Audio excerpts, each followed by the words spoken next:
설명이 불가능하다는 사실. 여러분 스스로 사람들이 자기가 설명할 수 있다고 착각을 하는데요. 한번 해볼까요? 둘둘씩 짝지어서 자기소개 한번 해보시겠어요? 옆에 계신 분한테 그냥 간략하게 그냥 처음 만났다고 생각하고 그냥 자기소개를 그냥 편안하게 한번 해보도록 하겠습니다. 둘, 셋도 괜찮아요? 그냥 한번 해보겠습니다. 시작! 자기소개 해주시죠. 자기소개 그냥 처음 만났다고 생각하고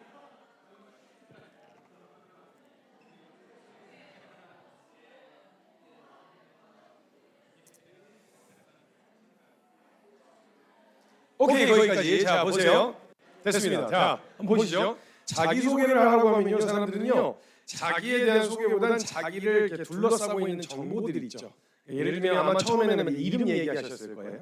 그리고 그다음에 나이 이야기하실 수 있는 분들은 나이 이야기하셨을 거고, 직업이나 직장 뭐 이야기하셨을 거고, 그다음에 사는 지역, 홍콩에 어디서 살고 있는지 뭐 이런 어느 동네에서 살고 있는지 뭐 이런 정보들을 보통 이야기한단 말이죠. 그건 사실은요 나라고 보기는 어렵고요. 언제든지 바뀔 수 있는 정보들이잖아요. 나는 아니에요 이게. 이름도 개명이 가능하니까 원래 나는 아닐 테고. 나이도 그 시기에 태어난 사람들을 묶어서 이렇게 부르자고 얘기한 사회적 약속이지 그건 내가 아니란 말이죠. 그러니까 그 나를 둘러싸고 있는 정보들 바뀔 수 있는 정보 말고요.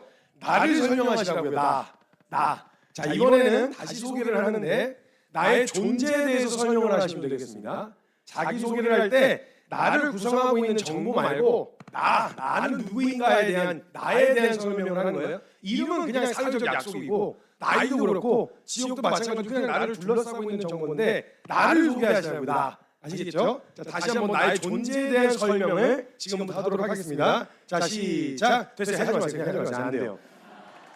안 돼요. 이게. 여러분 우리가 나의 인생 자체를 디자인하거나 계획한 게 아니잖아요. 내가 성별을 결정하지도 않았고요. 내가 부모를 결정한 적도 없고 내가 태어나는 위치나 장소를 결정한 적도 없어요. 태어나보고 나니까 나예요. 그래서 사람들은요 이 세상을 살아가면서 나를 설명할 것들을 찾아내기 시작합니다. 나를 설명할 무엇인가가 있어야 되고요. 그렇지 않으면 나를 설명 못해요. 왜냐하면 내가 나를 계획한 게 아니거든요. 디자인하거나 의도해서 이렇게 하는 게 아니기 때문에 그 만들어진 것에 대한 최종 설명의 권위는 누가 갖고 있냐? 만든 자에게 있다는 거예요. 생각해보세요. 이 아이디어가 아마존 밀림에 뚝 떨어졌습니다. 뚝 떨어졌는데 아마존 원주민들이 이걸 찾은 거예요. 찾아서 딱 봤는데 인위적으로 뭔가 손을 본 것 같긴 한데 도대체 뭐에다 쓰는 물건인지 알 길이 없는 거죠. 그래서 원주민들이 모여서 회의를 했어요. 가장 똑똑하다는 족장을 찾아갔어요. 이게 뭐냐? 그랬더니 뭐하고 그 족장이 고민을 하다가 이러면서 이제 회의를 한 거예요. 회의 결과가 나왔는데 이거 평가한 거 보니까 쟁반이다. 음식다운 너무 좋겠다 이렇게 된 거죠. 그래서 사람들이 다들 너무 동의가 된 거예요. 그래서 이걸 쟁반으로 쓰기 시작했어요. 여기다가 이제 컵을 올려놓고 음식을 담아서 귀한 손님이 오시면 대접하기 시작했죠. 이걸 만든 개발자가 어느 아마존 밀림을 지나다가 원주민들을 발견하는 거예요. 그거 이렇게 해서 왔는데 귀한 손님 오셨다고 여기다가 음식을 대갖고 이렇게 갖고 온 거죠. 너무 당황스러운 거예요. 너 이걸 어떻게 갖고 있냐? 근데 이거 쟁반이라고 하늘이 내려주신 쟁반이라고 이거 이러면서 막 설명을 하는 거죠. 근데 이 개발자가 이걸 보고 이게 어떤 물건인지 알잖아요. 아니 그거는 그렇게 쓰라고 만든 게 아니고 안 써주는 것보단 고마운데 그러니까 쓸 수는 있어요. 쟁반으로 못 쓰는 건 아니잖아요. 쓸 수는 있잖아요. 근데 이거 쟁반으로 쓰라고 만든 건 아니잖아요. 안 쓰는 것보단 고마운데 쟁반으로 쓰라고 만든 것도 아니라는 거죠. 그럼 개발자가 얘기해 주는 거예요. 난 이런 의도로 만드는 거야. 이런 기능들이 있고 안에 이런 걸 펴서 이런 걸 깔면 이렇게 편리하게 쓸 수 있어. 이걸 얘기해 주는데 그 원주민들이 아니라는 거예요. 이거는 쟁반이라는 거예요. 5년 동안 우리가 쟁반을 썼다는 거예요. 귀한 손님들 오실 때만 이렇게 대접했다고 이건 쟁반이라고 고집하는 거예요. 그러면 5년 동안 썼다고 얘가 쟁반 되나요?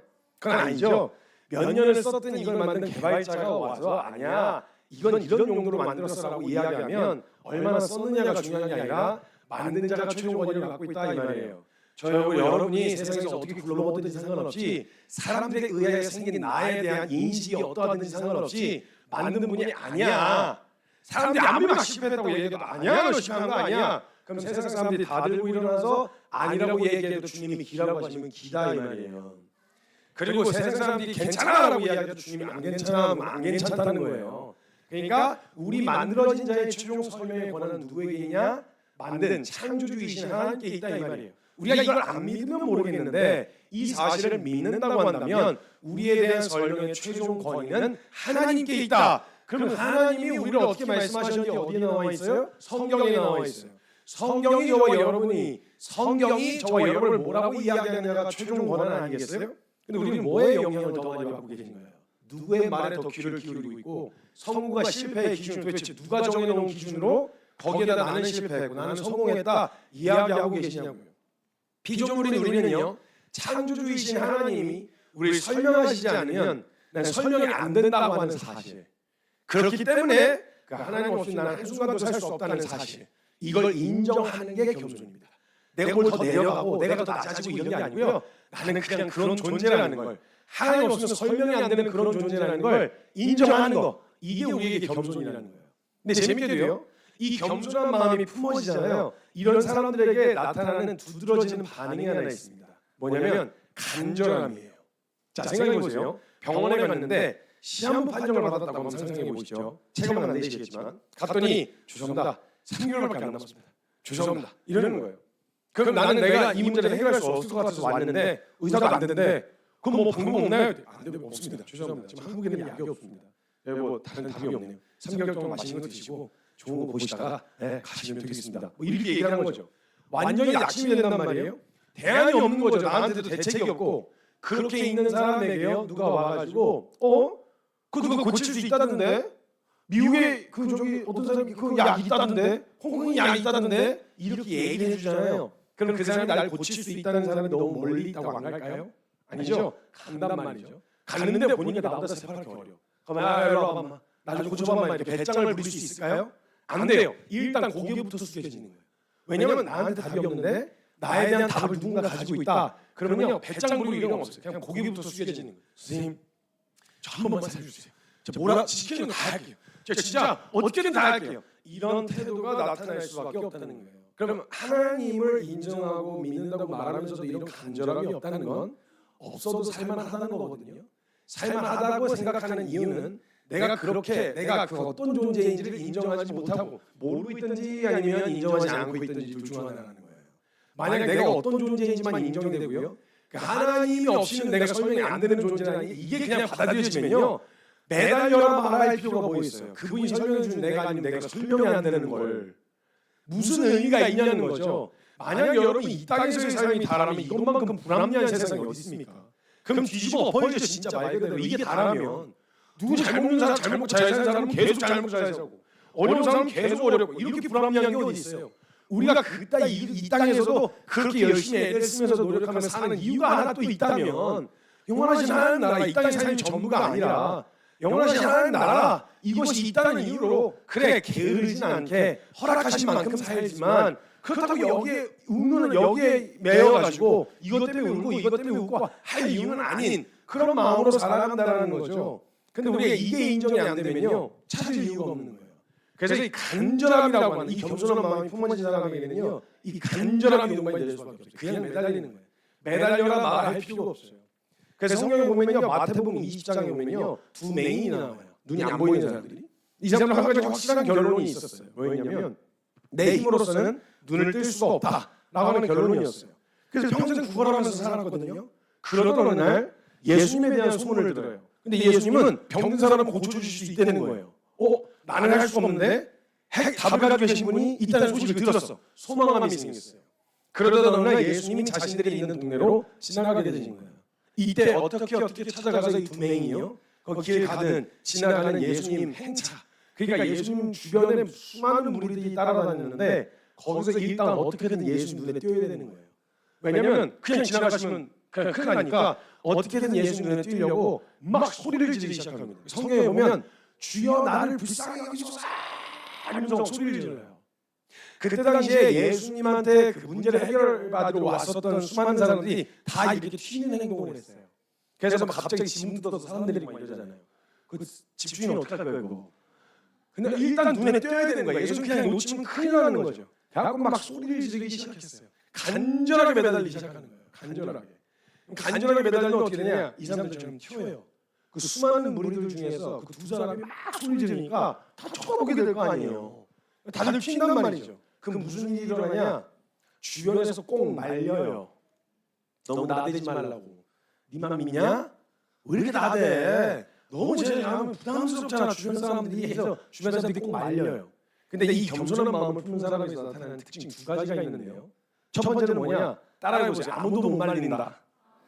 못 말려요. 말릴 수가 없어요. 왜냐? 날 말리는 사람이 내 인생 챙겨주는 거 아니거든요. 내가 지금 지금 예수 믿고 그냥 지나가셨다. 말리는 사람들 눈치 보다가 예수 그냥 지나가셨다. 이걸 누가 책임져줘?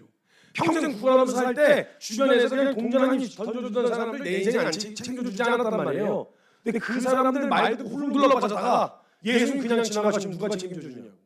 여러분 그래서 사람들은요 근심, 걱정, 염려 이게 거의 은사 수준이에요. 은사 수준. 그래서 이게 안 할 수가 없어요. 안 할 수가. 그래서 보통 명절 때 되면 같이 가족들끼리 모여서 이렇게 같이 아이들을 위해서 걱정해 주시고 또 염려해 주시잖아요. 저는 생각해 보세요. 중고등학교 때는 대학교 어떡하냐고 걱정해 주시죠. 대학교 들어가면 취업 어떻게 할 거냐고 걱정해 주시죠. 취업하고 나면 결혼은 언제 할 거냐고 걱정해 주시죠. 결혼하면 애는 언제 낳을 거냐고 걱정해 주세요. 하나만 낳으면 둘은 낳아야 된다고 걱정해 주세요. 셋을 낳으면 너무 낳았다고 걱정해 주세요. 그리고 나서 명절 끝나 각각 집에 돌아가고 나서 매일같이 전화해서 다시 그거 확인해 주시는 분 보셨어요? 없어요. 자기 인생 살기 바빠요. 누가 우리 인생을 책임져요. 그러니까 만약에 그냥 걱정과 염려가 되어서 이야기한다는 건 오케이. 그런데 그 상황에서 만약 그 말 듣고 훌렁 둘러 빠지면 그 거에 대해서 조언으로 듣고 그 어떤 방향을 잡는 조언 정도로는 듣는데 내 선택과 결정하는데 거기에 다 둘러 빠지면 사람 눈에 보이는 걸로 이야기하는 건데 만약 내가 내 인생을 책임져 주시겠다는 주님 놓쳤다. 아무도 책임 안 져줘요. 아무도 책임 안 져준다고요. 그러니까 이 사람들은요 그 주변에서 사람들이 말리기 시작했어요. 그 두 맹인을 시끄라 막 뒤로 가. 니만 가서 주선 마. 어디서 책임져 나 이러면서 막 사람들이 말렸거든요. 말려지지가 않는 거예요. 욕은 어차피 먹는데 지금 욕 먹는 게 뭐 어떡하요? 그 사람들이 내 인생 챙겨줄 거야? 아니지. 그러니까 예수 눈에 어떻게든 띄려고 성경을 보면 뭐라고 적혀있냐면 더욱 크게 소리 질러. 말리는 사람들 목소리보다 더 크게 소리 질러가지고 쥐야 막 뛰어야 되는 거야. 예수님 그냥 놓치면 큰일 나는 거예요. 그냥 이렇게 간절하게 매달리기 시작했다는 거예요. 매달렸다는 거예요. 이게 첫 번째 특징이에요. 그래서 우리 청년들 그리고 우리 또 믿는 사람들이라고 한다면요 사고를 쳐야 됩니다. 왜냐면 이게 일단 예수님 하나님 이름 걸어놓고 사고 치면요 주님이 개입 안 하실래 안 하실 수가 없어요. 생각해 보세요. 다윗이요 골리앗 때려잡으러 갈 때 하나님이 다윗 보고 골리앗 잡아라 말씀 안 하셨어요. 지가 간 거예요. 누구도 시키지 않았는데 그냥 자기가 간 거란 말이에요. 근데 가서 봤는데 지 이름으로 나가는 것도 아니고 막내 여호와의 이름으로 나가버린 거예요. 근데 만약 돌 전전인데 투구 맞고 떨어지면 이건 다윗 이름이 떨어지는 게 아니라 하나님 이름이 땅에 떨어지잖아요. 그러니까 주님도 보고 계시다가 갑자기 다윗이 망군의 여호와의 이름으로 너는 칼과 단창으로 나가지만 난 망군의 이름으로 나아간다. 이러면 주님이 보좌에 두고 계시다가 뭐야? 왜 내 이름은 왜? 지금 아니고 왜 내 이름이야? 그럼 딱 던졌는데 궤도가 이상해. 그럼 야 이거 아니야. 이래서 개입을 하셔가지고 골리앗 맞박에다 이렇게 맞게 하시는 주님이 개입 안 할래 안 하실 수가 없게 만드는 사람들이 있단 말이에요. 사고 치셔야 되고 청년들이 그냥 막 위축돼가지고 이런 게 아니라 하나님 이름으로 말씀으로 딱 사고 치면 우리 목사님이 수습해 주시겠어요 안 해주시겠어요? 하나님 앞에서 하나님 더 알고 싶어서 소망으로 뛰어들면 우리 목사님 수습해 주신다는 말이에요. 그러니까 이거 머리부터 디밀어야 돼. 그냥 막 사고 일단 쳐봐야 되는 거예요. 하나님 알고 싶어서 해봤습니다. 그러냐? 그런 거였냐? 이렇게 하면 이제 수습해 주신다는 말이에요. 그러니까 머리부터 일단 디밀어야 된다고요. 그래갖고 이제 이 사람들은 아무도 못 말려요. 두 번째 특징이 뭐냐? 일단 낄 때 안 낄 때 구분을 못합니다. 이 사람들도. 그러니까 하나님 이름 걸렸다, 예수 이름 걸렸다, 머리부터 디밀어 보는 거예요. 그래갖고 일단 이런 특징들이 있어요. 내가 낄 자리냐 아니냐 이런 거 계산 안 해요. 그냥 하나님 이름 그리고 하나님도 알 수 있다. 이런 거기에 뛰어들어가는 거예요. 첫 번째 특징 아무도 못 말린다. 두 번째는 낄 때 안 낄 때 구분을 못한다. 여러분 성경에서 보면요 대부분의 성경 인물들이 다 이랬어요. 아무도 말릴 수가 없었고요. 낄 때 안 낄 때 구분을 못했어요. 근데 대부분의 성경 인물들이 그랬는데 제가 오늘 소개하고 싶은 성경 한 인물이 있는데 누구냐면 소년 다윗이에요. 소년 다윗. 근데 이 다윗은요 이 겸손한 마음이 품어져 있었어요. 이 겸손한 마음이 품어져 있었는데 어디서 보면 알 수 있냐면 여러분 시편 23편에 보면요 여호와는 나의 목자시니 내게 부족함이 없다 이렇게 적혀 있죠. 근데 여러분 다윗이 양을 쳐봤던 사람이에요. 양의 습성을 너무 잘 알고 있어요. 양은요 우리가 생각할 때 어떤 이미지냐면 우리가 가까이서 기르는 짐승이 아니어가지고 이 이미지가 어떤 이미지냐면 약간 뽀얗고, 그죠? 뽀얗고 순하고, 그 다음에 뭔가 착하고, 그러니까 이제 좀 정적인 짐승이라고 생각하잖아요. 아니에요. 정반대로 알고 계신 거예요. 얘는 순한 게 아니고요, 멍청해요. 양이 멍청하고요. 얘네 절대 뽀얗지 않아요. 더러워요. 온갖 오물이 막 그 양 그 저기에 덕덕지 붙어가지고 오물들이 붙어가지고 더럽고요. 고집도 얼마나 센지. 그리고 얘네가 시력이 약해요. 지네들 뭘 알아서 찾아다니지 못하고요. 목자 음성 듣고 이렇게 쫓아다니는데 뒤에 있는 양은 목자 음성 듣고 쫓아가는 양 궁뎅이 쳐다보고 따라가는 거예요. 그러니까 얘네들 뛰는 것도요. 진짜 웃기게 돼요. 진짜 각양각색으로 뛰어요. 말들은 그래도 좀 통일됐잖아요. 뛰는 게. 다그닥. 그죠? 근데 양들은요. 위로 뛰는 놈, 대각선으로 뛰는 놈, 별의별 놈이 다 있어요. 그래갖고 뿅뿅 이러고 뛰고 다니는 애들도 있어요. 그리고 어떤 애들 옆으로 뛰고 막 정신사나워요 얘네들. 그래갖고 얘네는요. 생존에 관련된 자기를 보호할 수 있는 기능이 없어요. 여러분 돼지만 해도 돼지 멱단 소리라고 있잖아요. 얘네들 진짜 위협을 느끼잖아요. 그러면 막 꽉 하면서 막 뛰기 시작하면요. 성인 장정 몇 명이 달려들어도 못 잡아요. 어마어마한 에너지거든요. 그럼 돼지 같다 그러면 이게 칭찬이에요 사실은. 튼튼한 거거든요. 그냥 엄청 빠르고요. 대단해요. 돼지만 해도 그런데 양은요. 생존에 관련된 기능이 별로 없어요. 양은. 그러니까 이 양이 보면요. 목자 없으면 얘는 아무것도 못해요. 진짜 그냥 고깃덩이에요. 목자 없으면. 근데 다윗이 양을 키워봤단 말이에요. 자기가 목자가 돼서. 그래서 뭐라고 이야기하냐면 나는 양이고 여호와는 내 목자. 이 말은 여호와 하나님 없이 나는 아무것도 못해요 이 말이에요. 이 겸손한 마음이 다윗에게 품어져 있었어요. 하나님 다른 건 모르겠는데 이거 하나 딱 보시고 그를 왕으로 세우시기로 결정하신 거예요. 아니 왕이라 그러면 대통령인데 도대체 스펙도 안 보고 경험도 안 보고 능력치나 재능 이런 것도 없이 왕을 세운다라고 할 때 이게 가능하냐는 거죠 사실은. 근데 하나님은 상관없어요. 아까도 이야기했던 것처럼 하나님은요 어떤 일에 쓰고자 하시면요 거기에 필요한 능력을 주시는 것만이에요 하나님은. 그렇기 때문에 하나님은요 능력 있는 사람 쓰시는 게 아니라 순종하는 사람 쓰세요. 순종하는 사람. 그래서 다윗이 딱 그거 하나 마음에 겸손한 그 마음 하나 보시고 그를 왕으로 세우시기로 결정하셨어요. 그리고 사무엘을 그의 집에 보내십니다.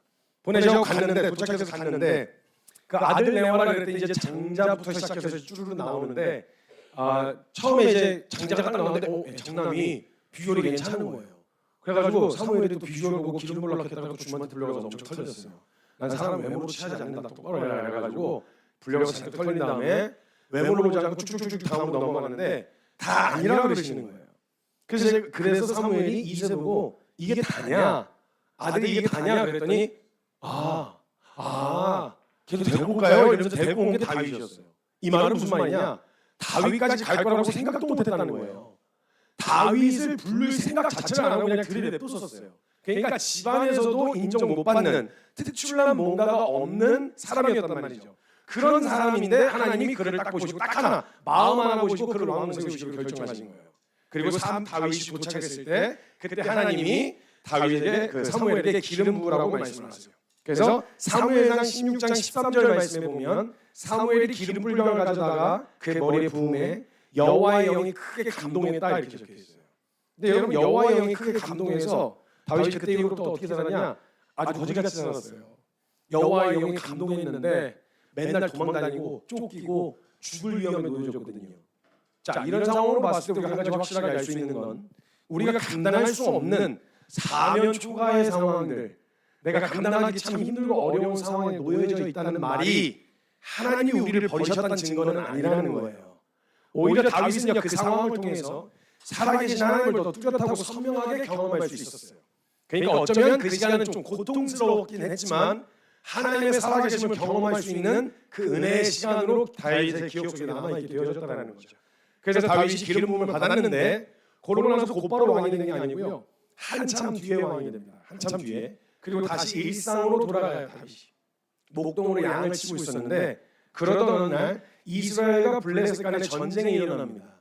그래서 성인이었던 형들 3명이 끌려가고요. 미성년자였었던 다윗은 남아서 들에서 양을 치고 있었어요. 미성년자였어요. 형들이 3명 끌려가서 전쟁을 치고 있었는데 들에서 양을 치고 있던 어느 날 아버지가 다윗을 불러요. 다윗 와봐. 갔더니 너 전쟁터 가가지고 너 형들 살았나 죽었나 확인 좀 하고 와라. 그리고 살아있으면 그 먹을 것 좀 전해주고 오고 이래가지고 심부름을 하러 갑니다. 심부름을. 이 다음 장면 우리가 너무 잘 알고 있는 다윗이 골리앗을 잡는 장면 나오거든요. 이때 다윗이 내가 왕으로 기름 받았으니까 내가 저 돼지 같은 내가 잡는다고 이런 사명감으로 간 게 아니고요. 그냥 아빠 심부름하러 간 거예요. 심부름하러. 그러니까 뭔가 되게 의무와 사명감과 뭐 대단한 비전과 막 이런 걸 가져간 게 아니고 그냥 아빠 심부름 시켜갖고 심부름하러 그냥 거의 전쟁터에 갔었던 것뿐이에요. 근데 도착을 했는데 전쟁터 분위기가 뭔가 전쟁터면 막 목숨이 오가는 상황 아닙니까? 그럼 막 나가서 싸우자 이러면 와 이런 막 사기 왕성한 분위기여야 되는데 분위기가 딱 이랬어요. 딱 이런 거예요. 그래서 다윗이 도착했는데 전쟁터 분위기가 왜 이래? 뭐야 왜 이래? 분위기를 막 주변에 살피고 있었어요. 이쪽 진영이 이스라엘이었고 저쪽 진영이 블레셋이었는데 중간에 전쟁이 고착이 된 채로 중간에 이렇게 고착이 된 채로 중간에 공터가 있었고 두리번 하다 보니까 저쪽이 이스라엘 진영이길래 거리로 걸어간 거예요. 걸어가고 있었는데 진짜 왜 돼지 같은 애 하나가 갑자기 저쪽 진영에서 막 쿵쿵쿵쿵 하고 나오는 거예요. 근데 그 한복판에 서가지고 혼자서 돼지 묵다는 소리를 막 하고 있는 거예요. 막 이래요. 쟤는 또 왜 저래? 그래가지고 당시 상황을 살피다가 진영에 왔는데 거기 있는 군사들이 전부 다 병사들이 다 그 말을 듣고 있는 거예요. 그래서 무슨 상황인가 해가지고 가가지고 다윗이 가서 뭐라고 떠드는지 가서 들었어요. 들었더니 글쎄 이 골리앗 돼지 같은 게 하나님의 이름을 조롱을 하고 있는 거예요. 하나님의 이름을 모욕을 하고 있는 거죠. 이스라엘을 조롱을 하고 있는 거예요. 여기까지 확인했어요. 하나님 이름 딱 걸렸다. 돌아버렸어요. 다윗이 나다가 흘려버렸어요. 여러분 제가 아까 전에 그 겸손한 마음을 품은 사람에서 나타나는 특징 두 번째가 뭐라 그랬죠? 낄 때 안 낄 때 구분 못한다 그랬죠. 지금 다윗이요 군인으로 온 게 아니고요. 아빠 심부름하러 온 거예요. 군인들 이미 많았고요. 거기 장수들도 있었고 심지어 왕도 따로 있었어요. 지가 나설 때가 아니었단 말이에요. 낄 때가 아니었다고요. 근데 하나님 이름 걸렸다. 이러니까 돌아버린 거예요. 그래서 내가 낄 짤이냐 이런 거 계산 안 하고 돌아버려서 뭐 저 돼지가 왜 저 돼지 어디 가 하나님 이래가지고 막 다윗이 흥분을 하기 시작했어요. 여러분 우리나라가 동방예의지국 아닙니까? 그래가지고 우리는요 이게 내가 다윗이 이길 수 있냐 없냐 이 문제가 아니고 하나님 이름 건드렸다 이 말은 어떤 의미냐면 우리 그 동방예의지국이라서 부모님의 안부를 함부로 묻지 않아요, 그죠? 뭐 흑인들처럼 인사하면서 여기 왔습니다 이러면서 이렇게 인사하고 이런 걸 안 해요. 잘못 건드리면 큰일 나요 대한민국은. 근데 만약에 누가 우리 부모님을 건드렸다거나 욕을 했다 이러면요 내가 이길 수 있냐 없냐와 상관없이 분노하죠. 이걸 똑같은 정서였어요. 다시 내가 이길 수 있냐 없냐를 계산한 게 아니라 하나님 이름이 땅에 떨어진다? 와 이건 아니지. 우리가 욕먹는 건 오케이. 근데 하나님의 이름이 이건 아니지. 그래서 막 흥분을 하는 거예요. 그래가지고 막 나서서 막 하려고 했더니까 다 조용한데 다 가만히 있는데 다윗 혼자 막 기어 올라가면서 막 널 와! 이 돼지 같은 거 이러면서 막 기어 올라가기 시작하니까 또 어떻게 돼요? 튀죠. 다 가만히 있는데 튀죠. 튀면 무슨 일이 일어난다 그랬어요? 주변 사람들이 말린다 그랬죠. 다 달려들어가고 말리기 시작했어요. 끌어내리면서 왜 그래? 나한테 야 진짜 냅둬 그냥 배고픔 많아서 들어가. 냅두라고 그러면서 막 뜯어 말리고 그 소리를 듣고 형들이 찾아왔어요. 찾아와가지고 엄청 뭐라고 한 거예요. 너 교만한 거라고 그거. 니만 예수 믿어? 니만 믿는 거야? 너 어디 나대? 근데 그 형들이 하는 말들이 주변 사람들이 말리는 말이 전부 다 팩트예요. 사실이라고요. 너 칼 쓸 줄 알아? 네가 활 쏠 줄 알아? 너 다룰 줄 아는 무기 있어? 너 나가면 이길 수 있냐? 근데 이길 수 있냐 없냐가 중요한 게 아니라 다 맞는 말이긴 한데 내가 뭐 니네보다 하라 그랬어? 내가 못 견뎌서 나간다고. 내가 못 견뎌서 이길 수 있냐 없냐가 아니라 이거는 가만히 있을 주제가 아니라고 그래서 막 흥분을 하기 시작한 거죠. 이 소란이 사울 왕 귀에 들어갔어요. 그래서 사울 왕이 다윗을 불러요. 갔죠. 사울 왕이 앞에 갔는데 흥분을 감추지 못하는 거예요. 다윗이. 막 시시거리면서 아니 하나님의 이름이 욕을 먹고 있지 않냐. 우리가 욕먹는 건 모르겠는데 이건 아닌 것 같다 이러면서 막 흥분을 했죠. 그러면서 막 내가 나가겠다. 내가 그 들에서 양칠 때 곰도 만나고 사자도 만났는데 살려주셔서 살아남았다. 아니 곰하고 저기 사자한테 살아남았으면 돼지한테 살아남지 않겠냐. 내가 나가겠다 이제 이러면서 막 흥분을 하는 거죠. 막 흥분을 하는데 여기가 어디였냐? 왕의 진영이었어요. 왕. 그 말은 뭐냐? 거기 난다기 나는 놈들 다 모여 앉아 있었다는 얘기거든요. 난다기 나는 놈들이 머리 좀 쓴다는 사람도 거기 있었고 칼 좀 쓴다는 사람도 거기 있었고 돈이 많아하고 자리 하나 꿰차고 있었던 사람도 거기 앉아 있었고. 근데 웃긴 게 뭔지 아세요? 분명 다윗 오기 전부터 계속 골리앗 계속 그렇게 떠들고 있었을 텐데 그 중에 한 놈도 하나님 이름이 땅에 떨어지는 동안 한 놈도 반응하는 사람이 없었다는 거예요. 그 잘난 능력 가지고 하나님 이름이 짓밟히고 욕을 먹는데 한 놈도 나서는 사람이 없었다 이 말이에요. 왜? 그 같이 운명을 같이 하고 같이 죽고 싶지는 않은 거죠. 그게 자기가 더 저기 소중하니까. 그때요 하나님 이름이 땅에 떨어지고 짓밟히고 있는데 그 수많은 병사들과 수많은 자격 조건을 갖추고 있었던 그 수많은 사람들 중에서 딱 한 사람만 반응했어요. 소년 다윗. 나서지 않아도 돼. 의무도 없어. 그렇게 해야 되는 책임감이 있는 것도 아니야. 책임이 있는 것도 아니야. 근데 이건 아니지. 다른 건 모르겠는데 하나님 이름 이렇게 이건 아니지가 되는 거예요. 딱 한 사람 소년 다윗만 반응하는 거예요. 여러분 뭐 대한민국 상황이 지금 전 세계 상황이 어떤지는 잘 아실 테고요. 기독교, 한국 기독교요. 진짜 아무리 눈 씻고 찾아봐도요. 한국 기독교는요 하나님의 은혜가 아니고서 설명이 안 되는 나라가 일단 대한민국이고요. 그 현대에서 아무리 눈 씻고 찾아봐도 교회, 하나님, 은혜 이거 아니고서 설명이 안 되는 나라가 이 나라이거든요. 요즘에는 느끼시잖아요. 해외에 계시면 또 체감되시는 게 한국인들이 만드는 콘텐츠들 있잖아요. 드라마, 영화, K-pop 이런 여러 가지 영역에서 전 세계적으로 영향력을 행사하고 있는데요. 희한하게 그 관련된 플랫폼에서 방송하는 콘텐츠들을 보면요. 맥락하고 상관없이 꼭 교회 장면 하나씩 집어넣어가지고 거기에 완전히 정신 나간 집단으로 묘사를 해놓는 그런 장면들을 꼭 집어넣어요. 이번에도 뭐 하나 넷플릭스 나왔는데 완전히 정신병 집단으로 취급을 해놓은 그런 콘텐츠를 만들어갖고 일부러 야 대한민국에서 양심의 화인마저도 이렇게 할 수가 있나 싶을 정도로 아니 콘텐츠를 그렇게 만들어요. 웬 장난하기 가득한 목소리가 흰 가운이니까 앞에 나와요. 여러분 미시리가 막 이래요. 갑자기 맥락도 없이. 그럼 막 약간 반쯤 넋이 나간 그 광신도 집단처럼 보이는 사람들이 아메 이러면서 돈 갖다 바치고 몸 갖다 바치고 이런 장면들을 거기다 묘사를 해놓고 이거를 갖다가 보면서 또 끼리거리고 웃고 있는 건 다른 사람들도 아니고 크리스찬들도 그거 같이 보고 있어요. 보면서 느끼기를 나는 저 사람들하고 달라. 나는 저 사람들하고 같은 저기가 아니야. 부끄러운 거죠. 그렇게 인식될까 봐. 그러니까 크리스찬이라는 걸 밝히는 걸 또 굉장히 꺼려하네요. 꺼려들. 제가 한 번은 제가 또 신학교에 가면은 전투적인 상승이에요. 신학교에 가면. 왜냐면 신학교 이제 계속 신학교 신학생들 만나고 신대원생분들 왜냐면 한국교회를 이끌어가야 될 리더이니까 거기만 가면 희한하게 전투적이 자꾸 상승해요. 갔는데 의전을 한답시고 학생 회장이 하나 나왔어요. 나하고 이제 같이 밥을 먹으려고 앉았는데 어쨌든 뭐 각 테이블마다 주제가 있으니까 각 테이블별로 주제에 대한 이야기를 하잖아요. 어떤 테이블은 뭐 투자에 관심 있는 사람들은 투자 얘기를 할 거고 연예인 관심 있는 사람은 연예인 얘기할 거고 근데 우리 테이블은 당연히 예수님이 핵심이니까 예수님 얘기했죠. 근데 제가 예수님 얘기하면 좀 흥분하나 봐요. 이제 데시벨이 좀 높아졌어요. 그래서 제가 중요한 단어들이 나올 때마다 그러니까 예수님, 십자가, 은혜, 그 식당이었는데 그럴 때마다 앞에 있는 안절부절하면서 자꾸 이렇게 주변 눈치를 보는 거예요. 아 이거 우리가 받은 은혜가 어떤 은혜야? 십자가 은혜, 예수 은혜, 그거 얼마나 이거만 충분하냐 이런 얘기를 하게 되니까 데시벨이 좀 높아지니까 자꾸 주변 눈치를 보는데 요게 좀 마음에 걸리기 시작했어요. 일반 청년이었으면 모르겠는데 신학교 학생 회장이어가지고 제가 좀 마음에 이제 좀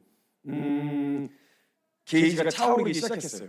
그러다가 이제 밥이 나와갖고 기도를 하려고 밥 먹으려고 각자기도 하고 먹읍시다 하고 눈을 감았다 이제 정리를 하고 기도를 하려고 눈을 감는데 진짜 농담이 아니라 감았다 뜨는 거예요. 감았다 뜨는 거예요. 제가 이제 정리를 하고 이제 먹으려고 저도 기도를 하려고 하는데 앞에 눈에 감았다 뜨는 걸 제가 본 거죠. 거기서 이제 제가 기존에 이제 그 보였던 행동과 태도와 그거까지 해가지고 제가 터졌어요. 그래갖고 잠깐만, 내가 진짜 한마디만 합시다. 지금 뭐 한 거야? 지금 방금 뭐 한 거야? 그랬더니 뭐 당황하네요. 그러니까 방금 뭐 했냐고 그랬더니 식사 기도를 했대요. 아니 식사 뭐라고 했는데 식사 기도를. 그랬더니 말씀 주셔서 아니 네가 무슨 MC 스나이퍼야 뭐야? 네가 래퍼야? 그 짧은 기도식 이거 눈 감았다 뜨는 순간에 그 방금 말한 워딩을 다 이야기했다고. 근데 제가 이것 때문에 얘기한 거 기도 짧게 했다는 것 때문이 아니라 너 혹시 창피하냐? 부끄러워? 아니 부끄럽냐고. 이거 너무 화가 나는 거예요. 다른 거보다. 아니 부끄러우면 누가 누굴 부끄러워해야 돼요? 우리가 주님을 부끄러워해야 돼요? 아니면 주님은 우리 같은 것들을 부끄러워하셔야 돼요? 맨날 약속 안 지켜. 은혜를 받았다가 맨날 뒤집어 엎어. 그리고 받았다고 말하면서도 사는 건 맨날 똑같은 말 번복하고 하나님 앞에서 엎어진다고 용서를 구하고 다시 또 그 자리에 둘러엎는 하나님 우리 같은 것들을 부끄러워하셔야 돼요? 아니면 우리가 하나님을 부끄러워해야 돼요? 말이 안 되는 상황이잖아요. 근데 우리가 마치 그 받은 용서에 대해서 이야기를 하고 그렇게 하면서도 남들 앞에서는 하나님 믿는 거에 대해서 드러내고 싶어 하지 않는 이런 이상한 정서가 깔려있는 이 대한민국 정서 안에 많은 또 전 세계 크리스천들 안에 깔려있는 정서 안 드러내고 싶은 거예요. 왜냐면 원하지 않은 불이익을 당할까 봐. 이런 정서가 알게 모르게 깔려져 있는데 대한민국이요 또 내부 관리가 사회적으로도 이런데 내부 관리가 안 돼갖고 또 이단들이 얼마나 판치는 줄 아세요? 이단? 여러분 대한민국 이단은 다른 나라 가서 정찰하고 잘 잡는데요. 해외에 있는 이단이 우리나라에서 정찰하기가 진짜 쉽지 않아요. 우리나라 얼마나 억센지 대단해요. 이단들 장난 아니에요. 제가 신천지하고 사이가 별로 안 좋아요. 좋은 이상한 거겠지만 제 사이가 많이 안 좋아요. 근데 그냥 제가 안 넘어가져요. 신천지 애들이. 왜냐면 너무 젊은 애들이 너무 얘는 열이면 열, 백이면 백 목숨을 걸거든요. 그러니까 이게 그냥 안 넘어가지는데 야 이런 상황이 내부 관리가 안 돼가지고 각 지역마다 청년들 없다고 볼멘 소리 나오거든요. 전국 돌아다니면요. 근데 각 지역마다 있는 이단들 뭐 신천지 뭐 이런 데는요. 청년들 밥을 가래요. 모이면 한 번씩 모이면 청년들 다 뺏겨보죠. 근데 걔네들 열이면 열, 백이면 백 다 목숨 걸어요. 야 대단한 열심이 대단한 열심. 제가 한 번은요 지방에서 연락이 왔어요. 그래서 일정을 계속 미루다가 도저히 안 맞아가지고 미루다가 수개월 뒤에 제가 거기에 일정을 가게 된 거예요. 그래갖고 기다리고 있었는데 시간이 거의 임박했을 때쯤에 연락이 안 오길래 가는 게 맞나? 분명 캘린더에는 적혀있는데 가는 게 맞나 해가지고 목사님한테 전화를 걸었어요. 제가 직접. 그래서 저 목사님 가는 게 맞습니까? 이랬더니 갑자기 전화 수업이 번호로 이러시는 거예요. 그래서 제가 듣고 있다가 저 가는 거 아닌가요? 그랬더니 아니 오세요 이러는 거예요. 내가 가게 해달라고 그랬냐고. 그 사정하고 제가 가겠다고 그러는 건데 갑자기 무슨 제가 가겠다고 사정한 사람이 된 거예요. 반대 입장으로. 그래서 저 안 가도 됩니다. 일정이 뭐 꼬이신 게 있으면 안 가도 됩니다. 아니요 오세요 그러는 거예요. 기차를 타고 갔어요. 가가지고 기차역에 딱 도착을 해서 목사님을 만났는데 목사님께서 저를 보시자마자 한숨을 쉬시는 거예요. 이렇게. 아니 근데 제가 나이가 굉장히 어렸을 때부터 사역하고 돌아다니는 바람에 그런 일들이 좀 비일비재하게 있었어요. 그러니까 성사를 해서 나이가 많을 줄 알고 불렀는데 나이가 잘못 불렀다. 그러니까 이런 일들이 좀 있었어가지고 또 비슷한 상황인가 보다. 오늘 좀 고생 좀 하겠다 이래가지고 일단 조용히 그냥 목사님과 같이 차를 타고 갔어요. 근데 제가 원래 되게 낯을 많이 가려요. 안 그러신 것 같지만요. 제가 낯을 엄청 가립니다. 되게 조심하고요. 근데 목사님이랑 남자 둘이서 차를 타고 가는데 30-40분을 차를 타고 가야 되는데 한마디를 안 하시는 거예요. 한마디를. 얼마나 민망하겠어요. 남자 둘이서 스타렉시 타고 가고 있는데. 그리고 가다가 제가 오죽했으면 분위기가 너무 안 좋으니까 오죽했으면 목사님한테 목사님 뭐 혹시 무슨 일이 있으신가요? 이렇게 물을 정도였으니까 맑아 있어요 분위기가. 거기까지 해서 거의 다 도착했을 때쯤에 그 얘기를 들으신 목사님이 차를 갓길로 세우셔가지고 안전벨트를 풀시더니 저쪽을 보시면서 저한테 이렇게 얘기하시는 거예요. 진짜 죄송합니다. 정말 너무 죄송해요. 이러는 거예요. 아니요 뭐 그런 의미가 아니고 혹시 무슨 일 있으신가 해서요. 이렇게 여쭤봤더니 사실은 다른 것보다 지금 이제 교회에 거의 다 왔는데 이걸 시작하기 전에 말씀 드려야 될 것 같아서요. 이러면서 얘기를 하는데 진짜 듣다가 뭐라 그러시냐면 목사님이 그 교회에 부임하신 지 1년이 조금 넘으셨는데 그 교회가 100년이 그때 당시에는 안 됐었어요. 근데 거의 100년이 다 됐으니까 지금 100년이 넘었겠네요. 아주 전통적인 교회죠. 청년부 부교육자로 부임을 하셔서 오신 거예요. 올 때 청년 숫자가 20명이었대요. 열심히 노력을 하시고 애를 쓰셔가지고 하니까 이제 청년들이 막 붙기 시작한 거죠. 그랬더니 막 금방 막 붙더니 한 50명 넘어가고 이러다 보니까 탄력이 붙어가지고 100명이 훌쩍 넘어버린 거예요. 1년도 안 돼서. 청년 숫자가 100명이. 훌쩍. 그랬더니 그 역동적인 100년 전통의 교회에 이런 역동적인 변화가 있으니까 목사님 이하 당의 청년들이 그냥 막 지지해주고 우리 김 목사 하고 싶은 거 다 해. 지원 빠방하게 해줄 테니까 다 해. 이래가지고 지원을 해주신 거예요. 그걸로 단기 종교 갔다 오고 뭐 이것도 하고 저것도 하고 막 이렇게 한 거죠. 근데 어느 날 이제 며칠 거기 한참 막 신이 나가지고 사역하고 있던 어느 날 목사님한테 전화가 오셨대요. 전화가 오셨는데 웬 그 이제 성도님 한 분이 전화 오셨는데 그분이 그 교회 위치가 어떻게 있었냐면 8차선 도로 갓길에 이렇게 있었어요. 교회가 그게 있었고 8차선 건너편 건물 상가에 신천지 그 센터가 있었거든요. 그 지역 본부가. 근데 어떤 성도님이 전화가 오더니 누구누구 아무개 거기 청년부 임원 아니에요? 그러시더래요. 왜 맞는데요? 그랬더니 아니 그래서 걔가 거기 자꾸 왔다 갔다 드나드는 거 내가 몇 번 봤는데 이러신 거예요. 에이 아니에요. 잘못 보신 거예요. 이랬는데 비슷한 연락을 여러 차례 받으신 거예요. 다른 분을 통해서. 안 되겠다 해서 목사님이 그 앞에 가가지고 주차장 쪽에다가 차를 세워놓고 잠복근무를 하셨대요. 잠복근무를 하시는데 보니까 진짜 낯 익은 얼굴들이 거기 드나드는 걸 보인 거죠. 아차 싶어가지고 목사님이 그때부터 이제 추적을 하셔가지고 하나하나씩 이제 걸러내기 시작하셨는데 한 명을 딱 그 걸러내서 이 사람이 다인 줄 알았더니 줄줄이 감자처럼 줄줄 딸려 나오기 시작하는 거예요. 알고 봤더니 청년부 임원 5명 중에 4명이 신천지였던 거예요. 거기다가 그 아이들 기존에 원래 있었던 애들 빼놓고서라도 그 새로 들어온 애들까지 신천지에서 파견하는 애들 플러스 새로 등록해갖고 거기서 같이 딸려나가는 애들까지 해서 싹 다 거르고 나니까 20명 남짓 남고 신천지로 다 딸려나가는 거예요. 그러니까 신천지 인큐베이터가 된 거예요. 그래갖고 거기 완전히 교회 돈 써가면서 교회 헌금 써가면서 신천지 인큐베이터가 됐네. 얼마나 비웃음거리가 되겠어요. 수십 명이 글로 다 딸려나가는 거죠. 그게 한참 부흥할 때 저를 강사로 불러놨다가 제가 강사로 가기 직전에 이 사건이 터진 거예요. 그러니까 그걸 수습하다가 제 전화를 받으신 거예요. 그래서 이렇게 된 이유가 그걸 수습하고 계시던 상황이었어요.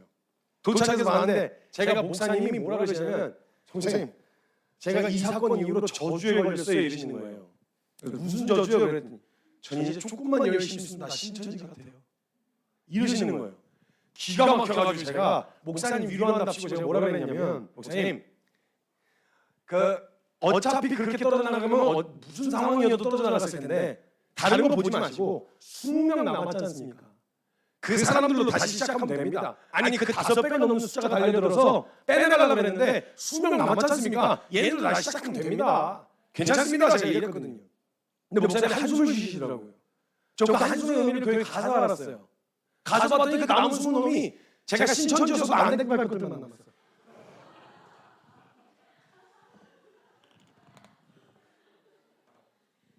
걔네 데리고 가면 신천지 명성에 금이 가. 왜냐면 열이면 백이면 백 다 목숨 거는데 이것도 아니고 저것도 아닌데 이렇게 하면은 그냥 딱 봐도 너는 여기 남아있어야 되는데 너네가 여기 있어야 교회가 무너진다. 그냥 이런 생각으로 남겨뒀는지 20명이 와 제가 그렇게 도덕적인 놈은 아닙니다. 그런데도 예배를 이따구로 드리면 이게 그냥 모욕도 이런 모욕이 없는 거죠. 아니 차라리 그냥 안 믿는다 그러든지. 왜? 그러니까 수많은 가능성이 있잖아요. 여러 가지 뭐 한인 사회 안에 커뮤니티로 이루어질 수 있는데 한국 같은 경우는 그런 의미가 없으니까 다른 커뮤니티도 많고 그럼 적어도 최소한 믿을 마음 없고 믿을 생각 없고 나가면 될 거 아니에요.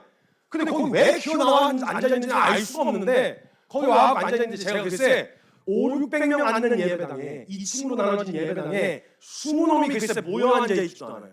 흩어져 앉아있으니 이걸 뭐 어떻게 지나가라는 거야. 앞에 그 임원 나무놈 하나가 찬양인도 하고 튜닝도 안 된 기타 들고 나와가지고 혼자 영을 쓰는데 진짜 한 놈도 안 따라 불러. 제가 뒤에서 부글부글하다가 주님이 말라기에 보면은 제사장들에게 너네 하지마 제사하지마 그냥 예배하지마 내가 들러놓고 역겨워서 못 받겠으니까 그럴 거면 그냥 나가 하지마 누가 성전 문좀 닫아가지고 예배 못 드리겠으면 좋겠다 나가 너네 이거 지금 나한테 갖고 온 거 네 총독이한테 갖다 줘봐 너 이거 가져다 줄 수 있겠어? 너 손님인데 또 이렇게 하니? 아니 얼마나 나를 경홀히 여겼으면 이런 내가 뭐 많이 달라지? 좋은 거 갖고 오라 그랬어? 마음을 받고 싶다 이거 아니야. 손님 대접도 그렇게는 안 해. 나가 하지마 역겨워서 못 받겠습니다. 이 말라기 말씀에 적혀있는 말씀이에요 여러분. 저 혼자 지금 소리를 지르고 있는 게 아니라 말라기에서 하나님이 제사장들에게 하신 말씀이에요. 제사장들아 들으라 하시면서 하신 말씀이에요. 너무 화가 나셔가지고 아니 얼마나 경홀히 여겼으면 제가 근데 그 말씀이 생각나는 거예요. 와 모욕도 이리 모욕해주세요. 차라리 신천지가 낫지. 다른 걸 믿는다고 말하는 거니까. 그러니까 와 진짜 기가 막. 제가 이거 보다가 너무 화가 나가지고 뒤에서 칼을 갖고 제가 이제 기다리고 있다가 제체가 됐어요. 그 남은 청년도 하는 놈이 하나가 앞에 나와가지고 주님 한번 부르시고 기도합니다. 누가 따라가겠어요? 제가 주님 부른 게 아니라 얘 불쌍해서 불러줬어요 주님을. 쫙 올라가고 내려가라 해서 내려보냈어요. 그리고 올라가서 제가 상황 정리를 했어요. 위에 앉아 있는 사람들 그 자리 정리부터 하기 시작했어요. 하고 앉아서 정리를 하는데 2층에 앉아 있고 저기 흩어져 앉아 있으니까 제가 보고 있다가 야 내려오든지 아니면 가라. 왜냐하면 너네가 날 불렀다 내가 오겠다고 한 게 아니라 너희가 여기까지 왔다는 이야기는 그 이야기는 결국 너 이거 듣겠다고 온 건데 적어도 최소한의 예의는 갖춰야 되지 않겠냐. 내려와라 아니면 나가라 그랬더니 기분 나빠서 나가더라고요. 그리고 나서 제가 그 상황을 정리하기 시작했어요. 모여 앉아라. 그랬더니 움직이긴 움직이는데 꼴에 자존심이 있어갖고 한 칸씩 움직여요. 한 칸 앞으로 한 칸 옆으로 한 칸 모여가지고 요만치 한 5, 600명 되는 예배당에 요만치 모여가지고 앉았어요. 모여가지고 앉아가지고 그 앞에 앉아있는데 그때부터 제가 놀리기 시작했어요. 신천지 왔다 갔다 하면서 진짜 얼마나 만만하게 보였으면 걔네가 뿌리내기가 쉽지가 않거든. 얼마나 만만하게 보였으면 야 신천지 와갖고 자리 눌러앉아갖고 지네들이 판을 치고 있는데 아무도 몰랐냐고 그때. 나는 여기 와서 신천지 있다가 왔다가 갔다길래 나는 그래도 목사님한테 그랬다. 남은 수명 가지고 다시 시작하면 된다고. 그래가지고 다시 한번 시작하자 뭐 이렇게 하면 된다 그랬는데 그 내가 와서 보니까 내가 신천지였어도 너네 같은 것들은 안 될 것 같다. 이게 말이 되는 상황이냐 지금. 듣기 싫고 믿기 싫으면 나가면 될 거 아니냐. 밖에서 다 예수 믿는 사람들이 다 너희 같다고 생각할 거 아니냐. 나가라 그러면. 그래서 막 난리를 쳤어요. 두세 사람 또 나갔어요. 분위기 엉망진창이었죠. 난리도 아니었어요. 너무 화가 났어요 그때는. 지금 여러분에게 화나는 게 아니에요. 거기 교회에서 화가 났다 이 말이에요. 막 난리를 쳐놨어요. 근데 제가 또 말은 세게 하는데 가슴이 새 가슴이에요. 한참 얘기를 해놓은 다음에 목사님한테 화살을 확 돌렸죠. 목사님, 애들이 1년 동안 사고를 치고 신천지 애들이요 왔다 갔다 하면서 교회를 완전히 무너뜨리려고 하는 놈들이 있어요. 그 말은 예배 시간에 안에 딱 앉아있다가 목사님 설교 시작하면 등을 싹 돌려버려요. 이런 식으로 하면 얼마나 방해가 됩니까? 이런 물리적으로 방해하는 것들은요 나가서 빠따를 치든지 뭐 법적인 조치를 취해야 돼요. 근데 1년 동안 고분고분 고지고대로 말 잘 듣고 다 따라왔대요. 그럼 적어도 신천지에서 파견된 애들을 고만둬놓고 거기에서 새로 들어온 애들 중에서 제대로 된 걸 배웠다면 미면 자유를 구분할 수 있어서 누군가를 이거 아닌 것 같은데요? 잘못된 것 같은데요? 라고 누가 와서 얘기라도 해야 정상 아닙니까? 도대체 뭘 어떻게 배워먹길래 그 되도 않는 말 교리 몇 마디에 둘러 빠져가지고 거기 목숨을 그거 뛰어들겠다고 거기 빠진 애들 이거 어떻게 할 거야? 어떻게 되느냐 이러면서 막 난리를 쳤어요. 근데 제가 이제 겁이 많아요 사실은. 말 세게 해놓고 보통은 이제 기도시켜놓고 누군 가면 도망가거든요. 그래서 제가 몇 박 며칠 하는 걸 되게 힘들어하는 이유가 뭐냐면 도망칠 수 없어서 그래요. 네, 그래서 보통 기도시켜놓고 대부분의 한국에서는요 저를 메시지 이외에 저를 약간 신비하게 봐요. 저는 도망가거든요. 기도시켜놓고. 그래서 그날도 역시 도망을 가려고 이제 기도해 막 눈 감아 안 감으면 막 씩씩거리고 있어. BGM 차 눈 감아 이래서 애들 다 씩씩거리면서 눈을 감고 있었어요. 도망가려고 길을 열어놓고 이제 도망가려고 빠져나와서 가방을 들고 나가다가요 제가 뒤에서 문 앞에서 이렇게 잡혔어요. 뒷덜미를. 여러분 강의 끝나고 뒷덜미 잡히면 어떤 기분일 것 같으세요? 가다가 뒷덜미를 이렇게 잡혔어요 제가. 너무 깜짝 놀라고 저 이렇게 해서 뒤를 딱 돌아봤는데 목사님이 뛰어나오셨는데 아니 이제 진짜 겸손하신 목사님이셨어요. 나오셨는데 제가 갑자기 뛰어나가니까 빨리 기차 타고 도망가려고 도망나가다가 목사님이 이제 마무리하려고 보는데 갑자기 제가 없어. 뒤를 봤더니 제가 막 뛰어나가고 있는 거예요. 가방 메고. 그 목사님도 울다가 수습을 못하시고 나오셨는데 저를 어떻게 잡아야 되니까 이러면서 막 왔다 갔다 하다가 제가 양복을 입고 뒤에 백팩을 메고 있었거든요. 잡을 데가 없는 거예요. 제가 막 뛰쳐나가니까. 그래서 가방 위쪽을 이렇게 잡는다는 게 뒷덜미를 잡아버린 거예요. 양복 마이를. 그래서 제가 깜짝 놀라서 뒤를 봤더니 글쎄 수습을 못하신 채로 눈물 콧물을 눈물 콧물 수습 못하신 채로 제 앞에 서 계시다가 제 앞에서 좀 그렇게 겸손하신 목사님 처음 봤어요. 저도 나이 한참 많으셨는데 제 앞에서 제가 이렇게 서 있으면 다리를 밑에 앉아가지고 꿇어서 제 다리를 이렇게 감싸시더니 팡팡 오열을 하시면서 성교사님 이게 제 책임입니다. 이게 제 책임입니다. 저 너무 당황했어요. 그 앞에서 막 오열하시는데 제가 어떻게 서서 그냥 어떻게 가만히 있어요. 앉아가지고 둘이 한참 우시는 목사님 궁둥이 안고 있다가 다른 건 모르겠는데 목사님 진짜 하나님이 그리고 주셨던 은혜 그리고 믿음의 선배들이 지켜냈었던 한국교회 우리 세대에서 이렇게 끝나면 안 됩니다. 지켜내야 됩니다 이거. 그리고 돌아왔어요. 그리고 얼마 있다가 여러분 CBS 방송국에서 신천지에 빠진 사람들이랑 방송을 한번 방영했었거든요. 몇 년이 꽤 오래됐죠. 근데 그때 전까지만 해도 신천지 이것들 그 음지에서 활동했어요. 거짓말하면서.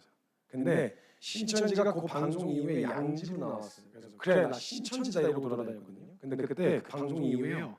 각 지역마다 지사들이 있고 본사가 목동에 있는데요. 목동 CBS 방송국 앞에 10,000명이 모였어요. 10,000명이. 자원에서 나온 청년들, 청소년들 70%가 청소년이었어요. 얘네가 자원에서 나왔는데 이만희가 욕먹어도 기분 나빠가지고 이게 화가 나가지고 눈에 불을 켜고 나온 거예요. 나와가지고 거기서 10,000명이 시위를 하고 있는데요. 야, 그 영상으로다가 기가 막힌 거예요. 기가 막힌 거예요. 야, 아무리 그래도 이건 좀 너무하지 않았나 싶은 거죠. 누가 보면 얘네가 진짜인 줄 알겠네. 이런 생각이 드는 거예요. 제가 속으로 누가 뭔가 조치를 취하겠지. 아니 교회가 정통하는 교회가 수많은 교회가 버티고 있는데 한국 교회가 누가 하겠지 이런 생각을 갖고 있었거든요. 거의 시간이 한참 지나갔는데도 반응이 없는 거예요. 그래서 제가 속으로 뭐야 왜 아무도 반응을 안 해? 왜 아무도 말을 안 해? 누구도 왜 대응하는 사람이 없어? 이런 생각을 하고 있었는데 그 말이 저를 때린 거예요. 너는 뭐하냐? 너는. 근데 그 질문이 저를 딱 때렸어요. 때리고 나서 그 질문 앞에서 제가 무슨 생각을 했었냐면 아니 그 질문 앞에서 제가 그럼 그 뭐라고 그 질문 앞에서 제가 대답을 했었냐면 제가 무슨 한국교회를 대표하는 사람도 아니고 뭐 누가 뭘 어떻게 하겠습니까? 제가 한국교회 대표하는 사람이 아닌데 제가 나서는 건 의미가 없다. 누군가가 나서시겠지 이런 생각을 하는 거죠. 그런데 그 상황에서 제가 그러면 저도 할 말이 없는 거예요. 저도 따로 할 말이 없는 거죠. 그러니까 제가 그때 저라도 뭔가 해야 되겠다. 나만 할 수 있는 것들, 저라도 할 수 있는 것들이 뭐가 있을까를 생각했어요. 그리고 생각을 하다가 제가 집 밖에 내려왔어요. 내려와서 보니까 박스 폐지들이 버려져 있더라고요. 그래서 버려져 있는 것 중에 하나 짱짱한 걸 주셨어요. 주워와서 집에 올라왔어요. 그리고 저는 다른 건 모르겠는데 어려서부터 확실하게 한 가지 배워놨었던 게 있어요. 누가 와서 흔들어도 절대 흔들리지 않을 만큼 확실하게 믿고 있는 게 하나 있었어요. 뭐냐면 예수 그리스도 외에 다른 구원받을 만한 이름을 주신 적이 없다는 거. 어떤 탁월한 인간도 안 돼요. 뛰어난 인간도 아니고 성품이 인격 좋은 인간도 안 돼요. 구원자는 될 수가 없어요. 이만희가 보혜사가 될 수는 없는 거죠. 다른 건 몰라도 그것만큼은 흔들리지 않을 자신이 있겠다 싶어가지고 제가 거기다 제 믿음의 고백을 적었어요. 오직 십자가, 오직 예수 그리스도. 뒤집어서 적었어요. 오직 십자가, 오직 예수 그리스도. 그 들고 목동 CBS 앞으로 나갔어요. 나가서 한 방에 섰으면 그 드라마죠, 영화죠. 얼마나 무서운데 그거 진짜. 2시간 넘게 걸려요. 2시간. 그거 들고 가다가 저쪽에서 갑자기 와 이런 소리가 들리면은 아씨 이러면서 집에 가려다가 벤치에 한참 혼자 앉아있다가 그냥 갈까 이러다가 에이씨 남자가 칼 뽑았는데 이러면 와 다시 시작하다가 2시간 넘게 걸렸어요.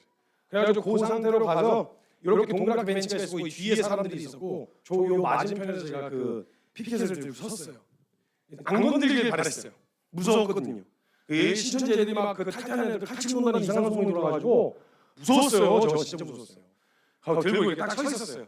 안 건들길 바랬는데 슬슬 둘러싸기 시작하더라고요. 한 줄 정도를 이렇게 둘러싸면서 와가지고 계속 시비를 거는데 그 못 들은 척하려고 일부러 노래를 안 틀어놓고 이어폰만 꽂아놓고 있었거든요. 근데 와가지고 한 아주머니가 계속 얼굴 앞에다 대고 예수가 왜 그리스도야? 설명해봐봐. 아니 설명해줘야 믿을 거 아니야. 설명해보라고. 못하지. 예수가 왜 그리스도야? 설명해보라고 이러면서 계속 그걸 무한 반복 계속 제 앞에서 얼굴에다 대고 하는 거예요. 하다가 짜증이 났어요. 그래서 한마디 해야 되겠다 싶어가지고 들고 있다가 이어폰을 빼고 이야기했어요. 신천지시죠? 신천지라는 거예요. 그러면 생각해 봅시다. 아니 제가 예수가 그리스도라는 걸 설명해줘야 믿는다 그러셨는데 이거 말이 되게 웃긴 게 뭐냐면 당신도 성경을 기반으로 믿고 있고 나도 성경을 기반으로 믿고 있다. 이렇게 생각해보자. 내가 설명을 잘하면 태양이 태양되고 설명을 잘 못하면 태양이 달이 됩니까? 아니죠. 제가 설명을 잘하든 못하든 태양은 태양이고 달은 달이죠. 성경에 분명 적혀있기를 예수가 그리스도다. 그 이름 외에는 다른 구원받을 만한 이름이 없다 이렇게 적혀 있습니다. 이걸 내가 설명을 잘해서 믿음이 없던 사람도 생기면 참 좋겠지만 내가 이걸 설명을 잘했다고 예수가 그리스도가 되시고 내가 설명 못하면 예수가 그리스도가 아니게 되어지냐? 그런 건 없다. 설명을 잘해도 그리스도고 못해도 예수는 그리스도다 얘기를 했죠. 그러니까 이제 뒤에 무슨 도장 깨기 하시죠. 슬슬 하면 제가 얘기할게요. 제가 이러면서 오는 거예요. 그래서 제가 둘 서 있었는데 막 여러 가지 막 사람들이 막 하는데 다시 못 듣는 척을 하고 있었는데 어떤 아주머니가 또 뭐가 잔뜩 화가 나셨어. 팔 이만큼 끌어올려서 제 앞에 와서 씩씩거리시는 거예요. 씩씩씩. 그래가지고 보고 있는데 앞에서 정면을 만나서 봤더니 자네 자네 속고 있는 거야. 속고 있는 거라고 이러면서 저한테 막 뭐라고 그러세요. 자네 이름이 뭔가 그러시더라고요. 그죠? 김성균인데요 그랬더니 이름 참 좋네 그러시더라고요. 감사합니다 그랬어요. 그럼 이제 자네 지금 속고 있는 거야. 청년 정신 차려 이러면서 얘기를 하시는데 한국 교회가 자기에게 무슨 짓을 했는 줄 아니에요. 한기총이 자기한테 무슨 짓을 했는 줄 아니에요. 그걸 제가 어떻게 알아요? 오늘 처음 만났는데. 그거 좀 모르겠습니다 그랬더니 한국 교회 글쎄 자기를 감금하고 폭행하고 돈을 갈취하고 성추행하고 막 이랬다는 거예요. 근데 아무리 들어도 이제 MSG를 너무 많이 치신 거죠. 근데 어떻게 자기가 진짜라는 거 확인할 길이 어디 있어요. 그래가지고 얘기하는데 그런 일이 있었어요. 진짜 그건 정말 안타까운 일이고 진짜 그건 잘못된 일이죠. 그건 돌이켜야죠. 정말 잘못된 일입니다. 그 참 평생에 4개 중에 하나 나가기가 쉽지가 않은데 4개를 패키지로 나가셔가지고 너무 죄송합니다.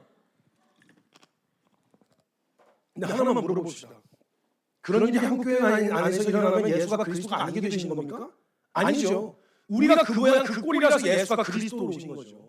그럼 그 모양인 거 발견했으면 우리 뭘 해야 돼요? 예수 그리스도 앞으로 엎어지자.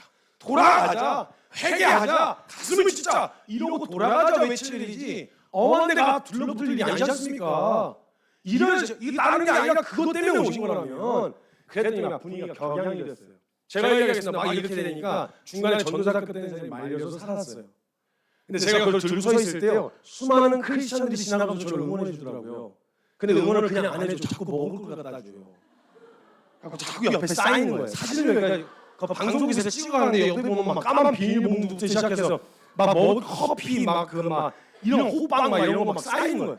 그러니까 나중에 자꾸 쌓이면 제가 약간 글씨 안 보이면 제가 박스 들고 나가는데 하루 종일 아무도 못 먹었습니다. 약간 이런 거 같은 느낌이. 그런데 어떤 아주머니가 또 지나가시다가 눈이 안 보이셨나 봐요. 가까이 오더니 글씨 적혀있는 거 박스 안에 보시더니 너무 기뻐하시는 거예요. 갑자기. 너무 좋아하시면서 저한테 안 오시고 편의점으로 가셔. 양손에 까만 봉투를 들고 오시는 거예요. 그래서 제가 그걸 보다가 아니 진짜 말아요. 여기 많다고 그러지 마시죠. 그거 하지 마시고 그냥 같이 서자. 그냥 같이 하자 그랬더니 아예 그건 안 해. 그건 네가 짱이래. 그러더니 먹을 걸 놓고 가셨어요. 그렇게 제가 며칠 나갔거든요. 근데 그러다가 저희 한 분이 어떤 목사님이 제가 들고 서 있는데 목사님 전화가 오셨어요. 잘 지내냐고. 근데 평상시에 이렇게 통화를 하는 목사님은 아니어가지고 무슨 일이 있는가 보다 했는데 목사님이 전화를 하시는 통화를 하는데 잘 지내냐고. 잘 지내다 그랬더니 무슨 일이냐고 물었더니 글쎄 뭐 그래서 이상한 소문이 자꾸 돌아가지고 그래서 무슨 소문이요? 그랬더니 아니 뭐 성경 제가 뭐 신천지랑 같이 집회를 하고 있는 게 아니냐는 이상한 소문이 있다고 CBS 방송에서 저를 찍어갔거든요. 사진이랑 그 뉴스 인터뷰를 따랐었는데 이걸 누가 어떻게 썼는지 모르겠는데 목사님이 그런 이상한 소문을 듣고 전화를 하신 거죠. 아는 분이시니까 전화를 해주신 거예요. 그래가지고 아닌 거 아시잖아요. 그랬더니 알지 나는 알지. 나는 아는데 제 이름 밑에 이렇게 교회 이름이 나왔었거든요. 성경제 다니는 교회가 한번 오해를 받으면 성경제가 떠나도 그 교회에 계속 오해를 받을 수 있어. 이 얘기를 하시는데 제가 거기까지 생각을 못한 거죠. 제가 거기까지 생각을 못했습니다. 죄송합니다. 그래가지고 담임 목사님께 연락을 드렸어요. 이런 일이 있었습니다. 그랬더니 괜찮다. 근데 지금 조금 예민한 시기니까 안 했으면 좋겠다 이러신 거예요.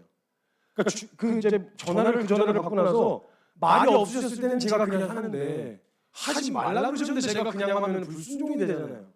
오는데 그래서 정리하고 오는데 그 뒤에 이렇게 이제 같은 거 세워놓고 이렇게 한국교회 피해 사례 같은 거 조사하고 막 이렇게 서 있었던 사람들이 저를 쫓아다녔거든요. 옮기면 저를 쫓아가서 옆에다 옮겨놓고, 근데 제가 그 전화를 받고 이제 정리하고 가려고 그러니까 약간 비웃는 것 같은 거예요. 막 진 것 같은 느낌이 들어가지고 막 자존심이 상하는 거예요. 근데 어떻게 들어가야지. 그래서 이제 정리하고 들어왔는데 집에 도착해서 너무 화가 나고 속상했어요. 이것 때문에. 아, 하나님 이거 나만 이래요? 아니 이거 나만 속상한 건가? 아무도 없어요? 나만 이런 거예요? 아니 지금 막 이단들이 막 판을 치고 막 난리 치는데 나만 속상한 건가? 막 이러면서 혼자 난리 치는데, 이게 너무 교만한 생각이라는 걸 주님이 빨리 깨트려 주셨어야 했나 봐요. 제가 맨날 며칠 사역을 돌아다니다가 도착해서 메일로 제가 일정을 받고 있었는데, 메일을 열어봤더니 쭈루루 새로운 메일들이 많이 와 있는 거예요. 평상시 들어오는 평균적 메일보다. 그래서 제가 메일을 들어갔어요. 그렇게 들어갔더니 성교사님께 이런 메일들이 와 있는 거예요. 그래서 봤더니 첫 번째 메일을 클릭해서 봤는데 거기 사진 한 장이랑 같이 왔어요. 클릭해서 들어갔더니 거기 성교사님께. 그랬더니 거기 사진을 보니까 웬 청년 하나가 제가 만들었던 피켓을 똑같이 만들어다가 제가 들고 서 있던 자리에 가서 들고 서 있는 사진을 찍어서 보내준 거예요. 근데 거기 이렇게 적혀 있더라고요. 성교사님 계신 줄 알았는데 안 계시네요. 저도 여기 있습니다. 저 거기까지 딱 듣고 제가 뱉었던 말이 생각이 났어요. 나만 이래요? 나만 이런 거예요? 나만 속상한 거예요 이거? 이런 말이 생각나는 거죠. 그때부터 성경의 역사가 생각나는데요. 때는요 오늘날만 악했던 게 아니고요, 아담과 하와가 범죄한 이래로 늘 악했어요. 그런데도 인류의 역사가 여기까지 올 수 있었던 이유가 하나 있다면 오래 참으시고 인내하신 하나님의 은혜 때문이고, 첫째는, 둘째는 그 마지막 순간 이제 다 끝났다, 인류의 소망이 없다, 다 끝났다라고 생각되어지는 그 순간에 어디서 이 인간 나타났는지 모르겠는데 마지막까지 어디서 버티고 있었는지 모르겠는데 하나님을 경외하는 한 사람이 그 시대마다 꼭 버티고 있는 거예요. 그러니까 다 쓸어버리려고 하다가도 그 한 사람이 거기서 그렇게 지키고 있으니까 주님이 한 번 더 기회를 주시고, 그 사람을 명분 삼아서 한 번 또 기회를 주시고 또 기회를 주시고, 이렇게 인류의 역사가 이어져 오고 있었다는 걸 머릿속에 슥 스치고 지나가는데 그 뒤에 메일들이 다 그런 내용이에요. 한 전도사님이 지금 목사님 되셨는데 피카츄 옷 입고 학교 앞에서 전도하고 지하철 앞에서 전도하시는 분이셨는데, 그래서 저 그렇게 서 있는 거 보고 오직 십자가 오직 예수 그리스도 그거 피켓 들고 피카츄 옷 입고 오늘 자 이거 외치고 싶다고 가서 들고 있는 사진을 찍어 보내주면서 성사님 저희도 여기 있습니다. 한 목사님은 유초등부 아이들이랑 같이 크레파스로 하나씩 글자 파가지고 그 서가지고 그 한판에 서 있는 들고 서 있는 사진 찍어 보내주면서 성사님 혼자 있게 해드려서 죄송합니다. 저희도 여기 있습니다. 그런 메일들이었어요. 하나님 앞에 그냥 그걸 보게 됐어요. 하나님 한 사람, 다른 게 아니라 대단하고 많은 사람, 엄청난 세력이 한국에 지켜낼 것 같지만요 아니에요. 한국 교회는, 주님의 교회는 주님이 지키십니다. 근데 그걸 지키시게 만드는 명분이 있는데 그게 뭐냐? 그런 한 사람. 마지막 진짜 다 넘어간 것 같은데 그 너덜너덜한 깃발을 딱 붙잡고 마지막까지 그 자리에 버텨 있는 사람 있잖아요. 그 사람을 보시고 주님이 한 번 더 기회를 주시고, 그 땅에, 그 교회, 그 지역에, 내가 있는 캠퍼스, 내가 있는 회사, 내가 있는 직장, 그곳에 한 번 더 기회를 주시는 게 대단한 엄청난 계획된 사람의 이게 아니라 한 사람, 떠날 수 없어서 그 자리를 지키고 버티고 견디고 있는 한 사람, 한 사람을 찾으시는 거예요. 그 이스라엘 백성들이 골리앗이 막 떠들고 있을 때 하나님 그 골리앗 주둥아리 막을 능력이 없어서 내버려 두신 거 아니에요. 하나님 어쩌면 그 골리앗을 통해서 소년 다윗 같은 한 사람을 찾고 계셨는지도 몰라요. 누구 없냐? 이렇게 내 빛이 밟히고 욕먹고 있는데 누구 없니? 그때 반응하는 사람이 딱 한 사람이었어요. 소년 다윗. 놀라운 게 뭔지 아세요? 이 한 사람이 전쟁의 판도를 뒤집어버려요. 대단한 엄청난 재력, 능력, 실력, 사람들의 규모 이런 걸로 세상 바뀔 것 같지만요 그렇지 않아요. 한참이 한 사람이 딱 버티고 있잖아요. 이 한 사람이 이 땅에, 홍콩 땅에, 이 한 사람이 한국 교회 안에 버티고 있으면요 하나님 교회는 절대 무너지지 않습니다. 이 한 사람 때문에 주님이 지켜주신다고요. 그 한 사람 찾고 싶습니다. 특히 다음 세대라고 했을 때 우리 성도님들 주님 앞에서 나이 이야기하는 것만큼 창피한 거 없는 거 아시죠? 영원하신 주님 앞에서 난 너무 늦었다 이러다 이런 게 있어요. 주님이 쓰시겠다 하면 그때가 가장 적절한 때인 거죠. 주님이 그 한 사람 찾고 계십니다. 혹시 주님이 오늘 그 부르심으로 부르신다면 그 부르심에 함께 응답하실 분 계십니까? 계십니까? 마지막 그 한 사람 지켜내는 한 사람을 주님이 찾고 계십니다. 그 부르심 앞에 함께 설 수 있었으면 좋겠습니다. 이 시간 다 같이 좀 기도합시다.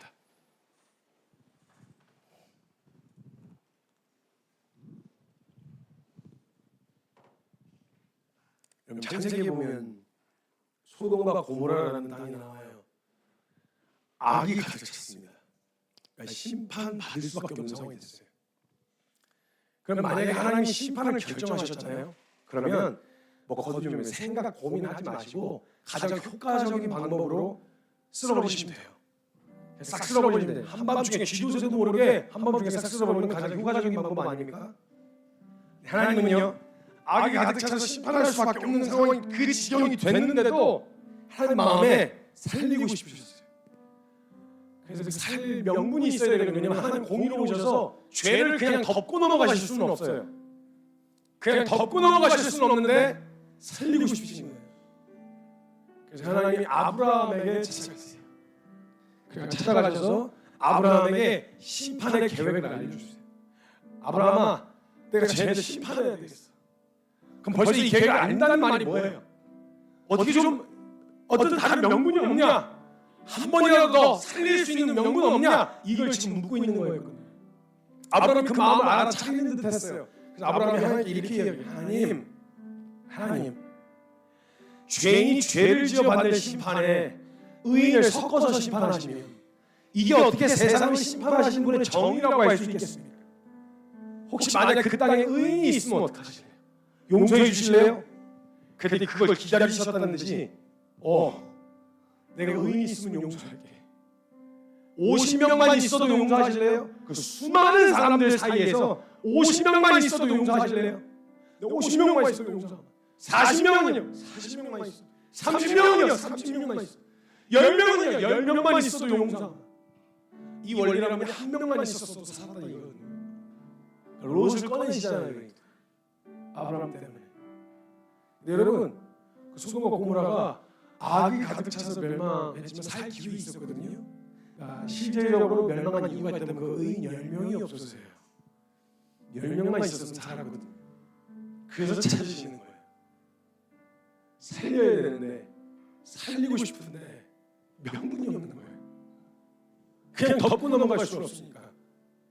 이 땅에 학교에 캠퍼스에 회사에 수많은 사람들이 있는데 그냥 이대로 가다가는 끝인데 심판하실 수밖에 없는데 한 가지 그걸 유보하고 그들에게 기회를 줄 수 있는 명분이 있다면 그런 사람 한 사람이 대단하고 실력 있는 사람이 아니라 하나님 사랑하는 하나님 경외하는 한 사람. 묵상을 했어요. 아브라함이 만약에 하나님 마음을 정확하게 알았다면 어떻게 반응했을까? 한 명은요 이렇게 구입했더라고요. 한 명만 있어도 용서할게. 그럼 뭐 묻고 따지지도 않고 소돔과 고모라로 뛰어들어가겠더라고요. 가서 대단한 사역, 멋있는 일 이런 거 하진 않더라도 그냥 그가 거기 있다는 이유만으로 그 땅에 한 번의 기회가 더 주어지는 거예요. 하나님 막 심판하시려고 하면 그 심판하시려고 하는 하나님 손 덜컥 붙잡고 하나님 한 번만 살려주세요. 한 번만 더 기회 주세요. 제가 잘못했어요. 제가 잘할게요. 그러니까 한 번만 이러고 붙들고 매달릴 그 한 사람이 이 땅에 필요하다 이 말입니다. 그 한 사람이 온상학교에 존재하면요 기억하십시오. 온상학교 절대 무너지지 않습니다. 그 한 사람이라도 제대로 키워놓으면요 가장 하나님 맡기신 사명 잘 감당했다고 칭찬 들을 수 있는 충분한 이유가 됩니다. 한 사람이면 돼요. 다 갈 거라고 생각하지 않아요. 한 사람이면 됩니다. 한 사람의 부르심 앞에 함께 서실 분 계십니까? 우리 이 땅을 하나님 맡겨주신 우리가 있는 자리에서 나 하나 잘 먹고 잘 사는 걸 넘어선 잘 먹고 잘 살면 좋죠. 그러나 그게 우리의 인생의 목적이 될 수는 없다 이 말입니다. 우리가 맡기신 사명, 이곳에서의 사명, 주님이 주신 그 사명 우리 함께 감당하겠다는 그 믿음의 결정. 제가 그 한 사람으로 서겠습니다 나가는 믿음의 결정으로 나아갈 때 그렇게 결정하기 원하시는 분들 주님의 이름 크게 한번 부르짖고 통성으로 기도하고 나아갈 텐데요 주님께 간절한 마음으로 하나님 이 땅에서 하나님 제가 그 한 사람으로 서겠습니다. 제가 그 한 사람이 되겠습니다. 그 믿음으로 기도하고 나아갈